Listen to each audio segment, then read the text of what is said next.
Hello everyone, welcome back to my channel. This is Pramila Yadav. CDP success series में आपका फिर से स्वागत है। होपफुली आपकी सीटेट एग्ज़ाम की प्रिपरेशन है वो बहुत अच्छी चल रही होगी। एग्ज़ाम में ज़्यादा टाइम नहीं बचा है, इसीलिए आज से मैं कोशिश करूँगी कि डेली एक क्लास नहीं, डेली आपको मैं 2 क्लासेस दूँ ताकि आपका सिलेबस है वो जल्दी से जल्दी कवर हो जाए। आज का जो हमारा टॉपिक रहने वाला है वो है इंटेलिजेंस, जिसको हम कहते हैं बुद्धि। देखिए, हम अपने आसपास के कुछ लोगों को देखते हैं, कुछ बच्चों को देखते हैं और कहते हैं कि ये तो बहुत इंटेलिजेंट है और ये कम इंटेलिजेंट है।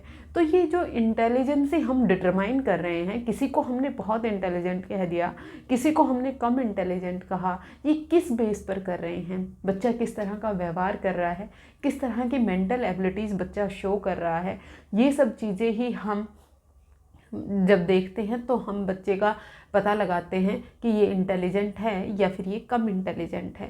देखिए, जो इंटेलिजेंसी है वो कोई एक कॉन्सेप्ट नहीं है, एक चीज़ नहीं है जिसके आधार पर हम ये डिसाइड कर दें कि ये बच्चा इंटेलिजेंट है और ये बच्चा इंटेलिजेंट नहीं है। जनरली क्या किया जाता है कि जो पेपर पेंसिल टेस्ट लिया जाता है, कोई बच्चा फुल बाय फुल मार्क्स लेके आ रहा है तो हम कहते हैं कि ये बच्चा इंटेलिजेंट है, और किसी बच्चे के कम मार्क्स आ रहे हैं तो हम ये कहते हैं कि बच्चा कम इंटेलिजेंट है। लेकिन इंटेलिजेंस को मापने का ये सही तरीका नहीं है। सबसे पहले हम इंटेलिजेंस की डेफिनेशन के बारे में देखते हैं कि इंटेलिजेंस एक्चुअल में है क्या। It is the ability to grasp information, understand concept and solve problems. Intelligence क्या है? हम कोई भी इंफॉर्मेशन है वो अपने अंदर लें, इंफॉर्मेशन को प्रोसेसिंग करें, अंडरस्टैंड द कॉन्सेप्ट्स को समझें और उनसे रिलेटेड प्रॉब्लम्स को सोल्व कर पाएँ। ये क्या है? इंटेलिजेंस है, ये बुद्धिमत्ता है। जो इंटेलिजेंस है वो किससे रिलेटेड है? वो हमारे संज्ञान से रिलेटेड है, वो हमारे कोग्निशन से रिलेटेड है। तो ये जो इंटेलिजेंस है वो किस में मदद करती है? इंटेलिजेंस है ये लॉजिक बनाने में, तर्क करने में हमारी मदद करती है, इमेजिनेशन में हमारी मदद करती है, कल्पना में हमारी मदद करती है, कल्पना में हमारी मदद करेगी, और उसके बाद थिंकिंग मतलब सोचने की जो प्रोसेसिंग होती है उसमें जो इंटेलिजेंस है वो हमारी मदद करती है। फिर उसके बाद हम देखें, इट इज़ मल्टी डायमेंशनल। सबसे इम्पोर्टेंट चीज़ आपके एग्ज़ाम में यहीं से पूछा जाता है कि जो इंटेलिजेंस है वो 1 डायमेंशनल है या फिर मल्टी डायमेंशनल है। इंटेलिजेंस है वो मल्टी डायमेंशनल है, इसका मतलब वो क्या है? बहुआयामी है। इसके बहुत सारे आयाम होते हैं। सिर्फ और सिर्फ आप पेपर पेंसिल टेस्ट से ये नहीं बता सकते कि ये बच्चा इंटेलिजेंट है और ये बच्चा इंटेलिजेंट नहीं है। अलग अलग क्षेत्र में इंटेलिजेंसी पाई जाती है। जैसे हम नेक्स्ट क्लास में हार्वर्ड गार्डनर की मल्टीपल इंटेलिजेंस थ्योरी पढ़ेंगे, जिसमें हार्वर्ड गार्डनर साहब कहते हैं कि जो इंटेलिजेंस है उसका कोई एक टाइप नहीं होता है, वो डिफरेंट प्रकार की होती है। हार्वर्ड गार्डनर कहते हैं कि जो इंटेलिजेंस है वो एक प्रकार की नहीं होती, अलग अलग प्रकार की होती है। कुछ लोग हैं जिनको म्यूज़िक बनाना पसंद है, जैसे सिंगर हो गए, कंपोजर्स हो गए, म्यूजिशियंस हो गए, इनमें जो इंटेलिजेंस पाई जाती है वो म्यूजिकल इंटेलिजेंस पाई जाती है। फिर उसके बाद हम देखें कि कुछ लोगों में स्पेशल इंटेलिजेंस पाई जाती है जिसको स्थानिक बुद्धि कहते हैं। फिर उसके बाद कुछ लोगों में लॉजिकल इंटेलिजेंस पाई जाती है, वो लॉजिक्स बहुत अच्छा देते हैं। किसी का मैथमेटिक्स बहुत अच्छा होता है, किसी का लैंग्वेज पे बहुत अच्छी पकड़ होती है। तो ये डिफरेंट टाइप की बुद्धि होती है। बुद्धि का कोई 1 डायमेंशन नहीं होता, मल्टी डायमेंशनल होती है, बहुआयामी होती है। इंपॉर्टेंट क्वेश्चन है, आपको याद रखना है। एक क्वेश्चन इन्हीं में से बन जाएगा, क्योंकि क्या पूछा जाता है आपसे? इंटेलिजेंस की डेफिनेशन पूछी जाती है कि किस चीज़ को हम इंटेलिजेंस कहेंगे। तो ये सारे कॉन्सेप्ट आपको क्लियर करने हैं। फिर उसके बाद इट इज़ परमानेंट। जो इंटेलिजेंस है वो स्थायी होती है, परमानेंट होती है। देखिए, जो इंटेलिजेंस है वो आज जब हम मापते हैं तो वो आईक्यू की टर्म में मापते हैं, आईक्यू की फॉर्म में मापते हैं। आईक्यू क्या है? इंटेलिजेंस क्वोशिएंट है। इंटेलिजेंस क्वोशिएंट है, जैसे मैंने ये लिखे हुए हैं, ये सब क्या है? ये इंटेलिजेंस क्वोशिएंट के बारे में है, ये हम आगे डिस्कस करने वाले हैं। तो बुद्धि मापने के लिए एक टेस्ट बनाया गया है जिसको हम क्या बोलते हैं? Intelligence quotient. हम उससे निकाल सकते हैं, उससे हम ये बता सकते हैं कि कोई बच्चा है वो कितना इंटेलिजेंट है। तो ये क्या होती है? परमानेंट होती है। आईक्यू है वो हमें कहाँ से मिलता है? हेरिडिटी से मिलता है। कहाँ से मिलता है? हेरिडिटी से मिलता है। देखिए वैसे तो जो बुद्धिमत्ता है, इंटेलिजेंस है, वो दोनों का प्रोडक्ट होता है, हेरिडिटी एंड एनवायरनमेंट दोनों का ही प्रोडक्ट होती है क्या, बुद्धि, इंटेलिजेंस। लेकिन यहाँ पर नेचर वर्सेस नर्चर का डिबेट है वो हमेशा से चला आ रहा है।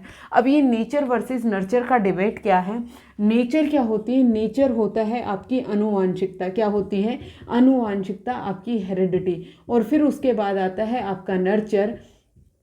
दूसरा क्या है, नर्चर। नर्चर क्या होता है, आपका वातावरण, आपका इन्वायरमेंट। कुछ साइंटिस्ट, कुछ साइकोलॉजिस्ट मानते हैं कि जो आईक्यू है, जो इंटेलिजेंस है, वो नेचर का रिजल्ट होती है, मतलब अनुवांशिकता का रिजल्ट होती है। बल्कि कुछ साइकोलॉजिस्ट मानते हैं कि जो इंटेलिजेंस है वो नर्चर के कारण होती है, वातावरण के कारण होती है। बहुत सारे एक्सपेरिमेंट हुए, बहुत सारी स्टडी हुई, तो लास्ट में कंक्लूजन ये आया कि जो बुद्धि है वो मोस्टली हेरिडिटी से रिलेटेड होती है, अनुवांशिकता से रिलेटेड होती है। इसीलिए जो इंटेलिजेंस है वो क्या होती है, परमानेंट होती है। लेकिन इसमें चेंज संभव है, इसमें चेंज संभव है, लेकिन वो बहुत जल्दी नहीं होता, एक लंबे टाइम के बाद चेंज संभव है। अगर आप उसको प्रॉपर वातावरण देंगे, अगर आप उसको डेली प्रैक्टिस करवाएंगे, तो उसकी इंटेलिजेंस में सुधार आ सकता है। तो नेचर वर्सेस नर्चर की डिबेट में कौन जीतता है, कौन हारता है, ये हमेशा से चला आ रहा है। लेकिन आईक्यू है वो क्लोजली रिलेटेड होता है किससे, अनुवांशिकता से। क्योंकि ये एक्सपेरिमेंट किया गया, दो ट्विंस को लिया गया, दो जुड़वे बच्चों को लिया गया, और उन दोनों को अलग अलग इन्वायरमेंट में रखा गया। एक को ऐसे इन्वायरमेंट में रखा गया जहाँ पर उसे प्रॉपर केयर मिल रही है, प्रॉपर न्यूट्रिशन मिल रहे हैं, उसका खाने पीने का ध्यान रखा जा रहा है, उसकी प्रॉपर ट्रेनिंग दी जा रही है, तब उसका जो लॉजिक्स डेवलप हो रहे हैं वो देखे गए। और कुछ एक बच्चे को इस तरह से रखा गया, वहाँ पर उसे ना तो कोई ट्रेनिंग मिली है, ना ही उसके खाने पीने का कोई अच्छे से ध्यान रखा गया है, लेकिन उसकी जो लॉजिक की पावर थी वो लगभग सेम थी जो एक अच्छे वातावरण में पढ़े लिखे बच्चे के लिए थी। तो इसीलिए ये देखा गया कि जो आईक्यू है वो क्लोजली रिलेटेड होता है किससे, हेरिडिटी से। लेकिन ऐसा नहीं है कि अनुवांशिकता का ही सिर्फ और सिर्फ रिजल्ट होता है, वातावरण का भी फर्क पड़ता है, इन्वायरमेंट का भी फर्क पड़ता है। तो अगर आपसे कोई ये पूछेगा कि जो इंटेलिजेंस है वो किसका रिजल्ट होती है, इंटेलिजेंस है हेरिडिटी और इन्वायरमेंट दोनों का प्रोडक्ट होती है। लेकिन आईक्यू इंटेलिजेंस क्यूसेंट है, इसको क्लोजली रिलेटेड किससे माना है, हेरिडिटी से माना है।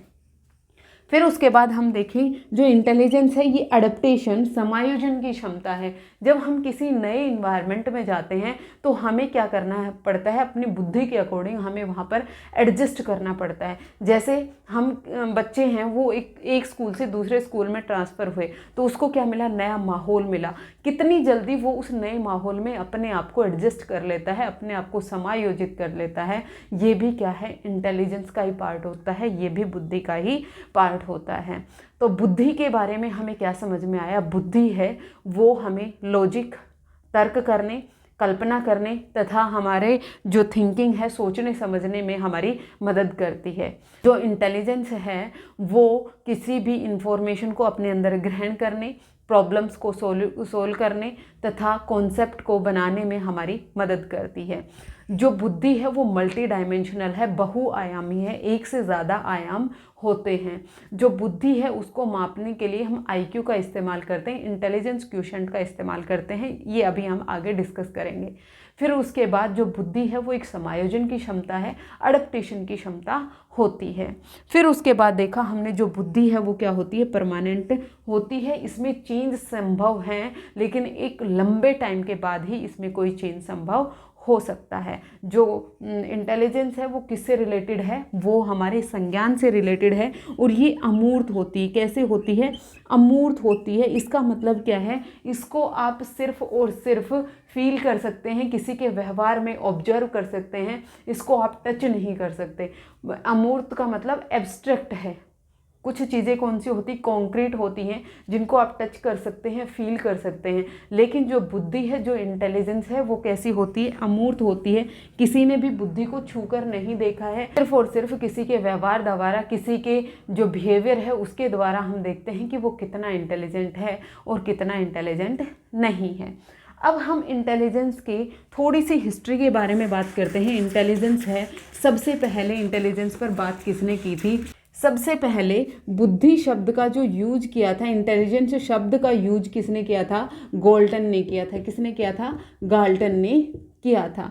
फिर उसके बाद हम देखें 1905 में, कब? 1905 में एल्फ्रेड बिनेट, कौन? बिनेट और साइमन, बिनेट एंड साइमन, इन दोनों ने इंटेलिजेंस टेस्ट बनाया था, बुद्धि परीक्षण बनाया था। क्या बनाया था? बुद्धि परीक्षण, जिसको हम क्या बोलते हैं? Intelligence test. सबसे पहले कब बनाया? 1905 में बनाया था। किसने? बीने और साइमन ने। ये आपको याद रखना है।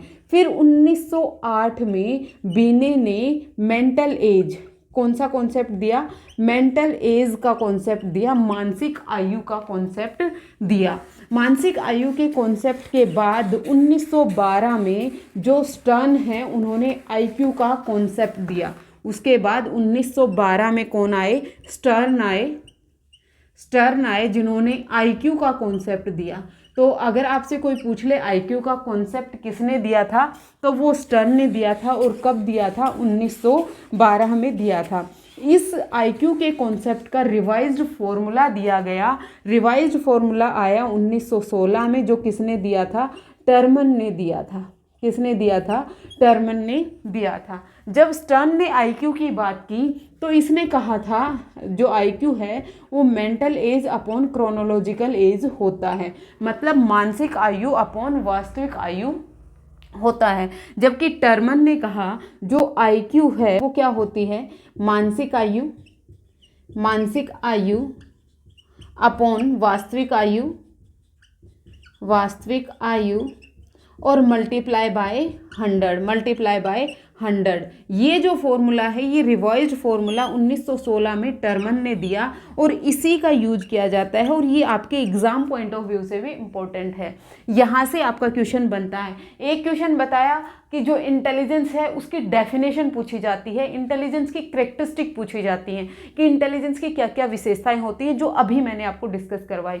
दूसरे टाइप का क्वेश्चन बनता है आपका इंटेलिजेंस क्वोशिएंट निकलवाता है, आपको मानसिक आयु दे देगा और आपको वास्तविक आयु दे देगा और फिर आपसे इंटेलिजेंस क्वोशिएंट पूछेगा। तो आपको ये फॉर्मूला है ये याद रखना है। कई बार यहाँ से ना डायरेक्ट क्वेश्चन भी पूछ लिया जाता है, इंटेलिजेंस क्वोशिएंट का फॉर्मूला क्या होता है। ये आपको शफल करके दे देता, ऊपर वास्तविक आयु रख देगा, नीचे मानसिक आयु रख देगा या मल्टीप्लाई बाय 1000 कर देगा। तो ये आपको ध्यान रखना है। आईक्यू है वो मानसिक आयु अपॉन वास्तविक आयु मल्टीप्लाई बाय 100 होता है। ये थी हमारी बुद्धि को लेकर कुछ हिस्ट्री। बुद्धि शब्द का सबसे पहले प्रयोग किसने किया? गाल्टन ने किया। 1905 में बिने और साइमन ने पहला इंटेलिजेंस टेस्ट बनाया। 1908 में उन्होंने मेंटल एज की बात की। किसने? बिने ने ही की थी। मेंटल एज की बात भी किसने की थी? बिने ने ही की थी। फिर उसके बाद 1912 में स्टर्न आए। स्टर्न ने आईक्यू का कॉन्सेप्ट दिया, लेकिन उन्होंने आईक्यू का जो फॉर्मूला दिया वो mental age upon chronological age ही दिया।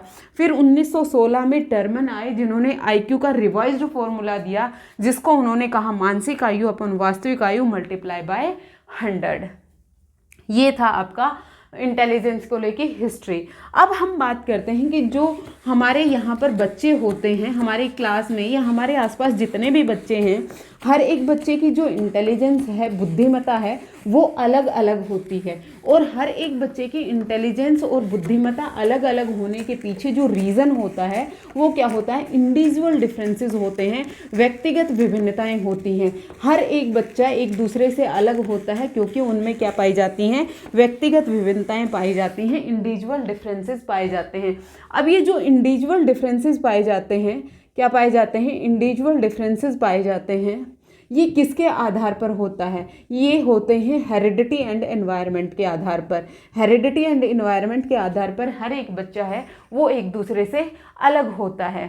देखिए जो इंटेलिजेंस है, बुद्धिमत्ता है, वो मेनली किस पे डिपेंड होती है? हेरिडिटी, आनुवांशिकता पर डिपेंडेंट होती है। मतलब अगर हमारे माता पिता इंटेलिजेंट हैं तो हम इंटेलिजेंट होंगे, अगर हम इंटेलिजेंट हैं तो हमारे बच्चे भी इंटेलिजेंट पैदा होंगे। ये क्या है, हेरिडिटी है। जो गुणसूत्र हमें अपने माता पिता की, जो ट्रेड्स हमें अपने माता पिता के थ्रू मिल रहे हैं, वही हेरिडिटी है, वही इन्वायरमेंट है। तो जो बच्चे में व्यक्तिगत विभिन्नताएं पाई जाती हैं वो दोनों आधार पर पाई जाती हैं, और जो इंटेलिजेंस है वो भी दोनों का ही आधार होती है। अब जितने भी बच्चे हैं, जितने भी टाइप के बच्चे हैं, उनको इस कैटेगरी में डिवाइड किया हुआ है आईक्यू के आधार पर। किसके आधार पर? आईक्यू के आधार पर। जिन बच्चों का आईक्यू लेवल है वो 140 से अबव होता है, ये कौन से बच्चे होते हैं? ये गिफ्टेड बच्चे होते हैं, ये प्रतिभाशाली बच्चे होते हैं। कौन से बच्चे होते हैं? प्रतिभाशाली बच्चे होते हैं। सबसे हाईएस्ट जो आईक्यू लेवल है, ये कौन से बच्चे होते हैं? प्रतिभाशाली बच्चे होते हैं। ये आप जरूर से याद रखिएगा, प्रतिभाशाली होना, आईक्यू लेवल 140 होने का मतलब ये नहीं है कि वो बच्चा क्रिएटिव भी है, वो बच्चा संरचनात्मक भी है, रचनात्मक भी है।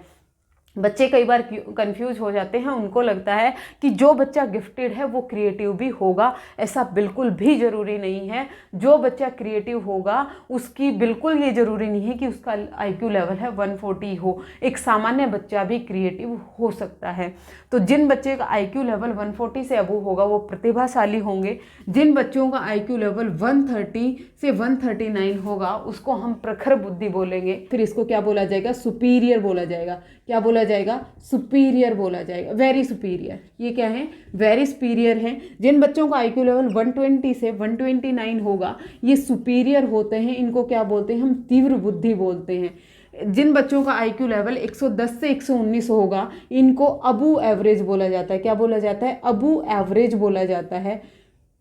और जिन बच्चों का आईक्यू लेवल 90 से 109 होता है इन बच्चों को एवरेज बोला जाता है, इन बच्चों को सामान्य बोला जाता है। जिन बच्चों का आईक्यू लेवल 80 से 89 होता है ये बिलो एवरेज होते हैं। कौन से होते हैं? बिलो एवरेज होते हैं। और इनको हम बॉर्डर लाइन भी बोलते हैं। क्या बोलते हैं? इनको बॉर्डर लाइन भी बोलते हैं, बॉर्डर लाइन। फिर उसके बाद ये जो बच्चे आते हैं इनको हम इंटेलेक्चुअल डिसेबल्ड बच्चे बोलते हैं। इनको हम आईडी बोलते हैं। आईडी मतलब इंटेलेक्चुअल डिसेबल्ड, या फिर इनको एमआर भी बोला जाता है। एमआर क्या होगा? मेंटली रिटार्डेड बच्चे। ये बच्चे हैं, ये कौन से होते हैं? मेंटली रिटार्डेड होते हैं। मंद बुद्धि मतलब माइल्ड मेंटल रिटार्डेड। 60 से 69 मॉडरेट, सीवियर, और ये होते हैं प्रोफाउंड। ये होते हैं प्रोफाउंड। ये टेबल भी आपको ध्यान रखनी है। देखिए इसको पूरी आप याद नहीं कर सकते। आपको किस तरह से याद करनी है? सबसे पहले आपको सामान्य बच्चे उठाने हैं। सबसे ज़्यादा जो पॉपुलेशन है उसका आईक्यू लेवल है वो सामान्य होता है। सामान्य बच्चों का जो आईक्यू लेवल है वो कितना होता है? 90 से 109 होता है। इसको आप 90 से 110 याद रख लीजिए। 90 से 110 आपके क्वेश्चन जो पूछा जाता है वो यहीं से पूछा जाता है, और बहुत बार रिपीटेडली यहीं से पूछा गया है कि सामान्य बच्चों का जो आईक्यू लेवल है वो कितना होता है? वो 90 से 110 या 90 से 109 आप लिख सकते हैं। आपको ऑप्शन में एक ही गिवन होगा। आप एक बार राउंड फिगर से याद रखने में इजी रहेगा। 90 से 110 याद रखेंगे तो जो 90 से जस्ट नीचे वाले हैं उनको हम क्या बोलेंगे? बिलो एवरेज बोलेंगे। उनको हम क्या बोलेंगे? बॉर्डर लाइन बोलेंगे। ये बच्चे हैं, ना तो वो आईडी होते, ना तो वो इंटेलेक्चुअल डिसेबल्ड बच्चे होते, और ना ही वो सामान्य बच्चे होते। अगर उनको स्पेशल ट्रेनिंग दी जाए, अच्छा इन्वायरमेंट उनको दिया जाए, तो वो भी सामान्य बच्चों की तरह काम कर सकते हैं। तो ये कौन से बच्चे हो गए? बॉर्डर लाइन बच्चे हो गए। ये भी आपको ध्यान रखना है। फिर उसके बाद इसके जस्ट ऊपर 110 से 120 वाले जो बच्चे होंगे वो कौन से होंगे? अबू एवरेज होंगे, एवरेज से अबू होंगे। एक आपको ये याद रखना है, जो गिफ्टेड बच्चे हैं उनका जो आईक्यू है वो कितना होगा? 140 से अबू होगा। आपको एक गिफ्टेड बच्चे की याद रखना है, फिर उसके बाद आपको सामान्य बच्चे का याद रखना है, फिर आपको बॉर्डर लाइन बच्चों को याद रखना है, फिर आपको आईडी और एमआर जो बच्चे होते हैं इनका ध्यान रखना है। सबसे पहले माइल्ड आएगा, फिर मॉडरेट आएगा, फिर सीवियर आएगा, फिर प्रोफाउंड आएगा। जिन बच्चों का आईक्यू लेवल 125 से कम होता है, 25 से बिलो होता है, ये बच्चे टोटली अपने केयर टेकर पर डिपेंडेंट होते हैं। ये अपना कोई भी काम खुद से नहीं कर सकते, ये 100% दूसरों पर डिपेंडेंट होती हैं। कोई इनको खाना खिलाएगा तो ये खा लेंगे, कोई इनको नहलाएगा तो ये नहा लेंगे। फिर उसके बाद जो बच्चे 25 से 49 होते हैं, ये कैसे बच्चे होते हैं? ये मूड होते हैं। ये अपने खुद के काम तो खुद कर लेते हैं। ये क्या कर लेते हैं? अपने खुद के काम खुद कर सकते हैं, मतलब नहाना धोना खाना पीना ये खुद कर सकते हैं। इनको किसी दूसरे की ज़रूरत नहीं होती, फुल टाइम केयर टेकर की इनको ज़रूरत नहीं होती। जो बच्चे 70 से 79 होते हैं, इन बच्चों को एडुकेबल बोला गया है। क्या बोला गया है? इनको आप शिक्षित कर सकते हैं, इनको आप स्पेशल ट्रेनिंग दें, इनको आप व्यावसायिक ट्रेनिंग देंगे तो ये किसी एक व्यवसाय में ये अपना अच्छा दे सकते हैं। और जो बच्चे 60 से 69 होते हैं, जो बच्चे 60 से 69 होंगे, इन बच्चों को ट्रेनेबल बोला गया है। इनको कोई भी चीज़ की स्पेशल ट्रेनिंग देकर कोई काम करवाया जा सकता है। इनको आप एजुकेशन दे सकते हैं, शिक्षित कर सकते हैं, लेकिन ये कौन से हैं? ये ट्रेनेबल हैं। ठीक है, ये आपको ध्यान रखना है।